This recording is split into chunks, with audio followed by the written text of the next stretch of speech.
Include these three mission critical things into your team training. Now, when people start out at your organization, they want to feel like they not only have a home, but they have a vision for how they're going to grow there in the future. If they don't want that, then perhaps you may be looking at potentially an incorrect hire.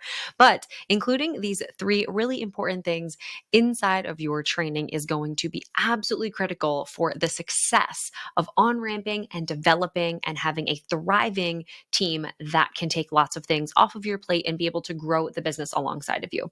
So, the first thing to understand is that you need to get them on ramped as quickly as humanly possible. This means that your onboarding process, your training process, getting them acclimated to who you are, who you serve, how you guys work, all of the nuts and bolts is going to be mission critical. So that's number one, making sure that they get onboarded and on ramped as quickly as humanly possible.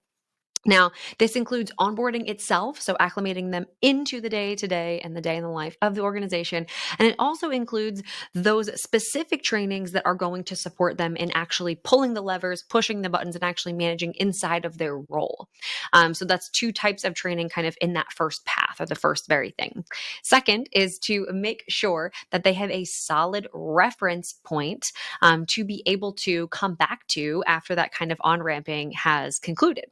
So you kind of have the acceleration into the business, and then you have that really nice maintenance speed that you need to make sure that they're seeing information, checklists, to-do lists, anything that they need to make sure that they are actually performing day to day in the business and actually referencing core documentation so that they can do their job properly.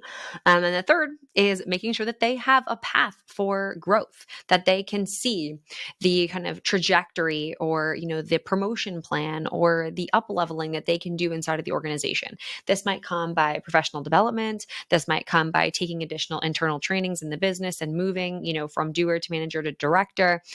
It's really up to you, but providing them that future casting is going to be absolutely incredibly helpful to making sure that you just have a team who's not only there because they have an incredible skill set to contribute to the current state of the business, but they also have kind of that stake in the foundation of what you're building and what you want to do moving forward. So including these three critical things inside of your team training is going to just be so incredibly valuable to your organization. Hope that's helpful, and I'll see you next time on 3 Minute Ops Tips.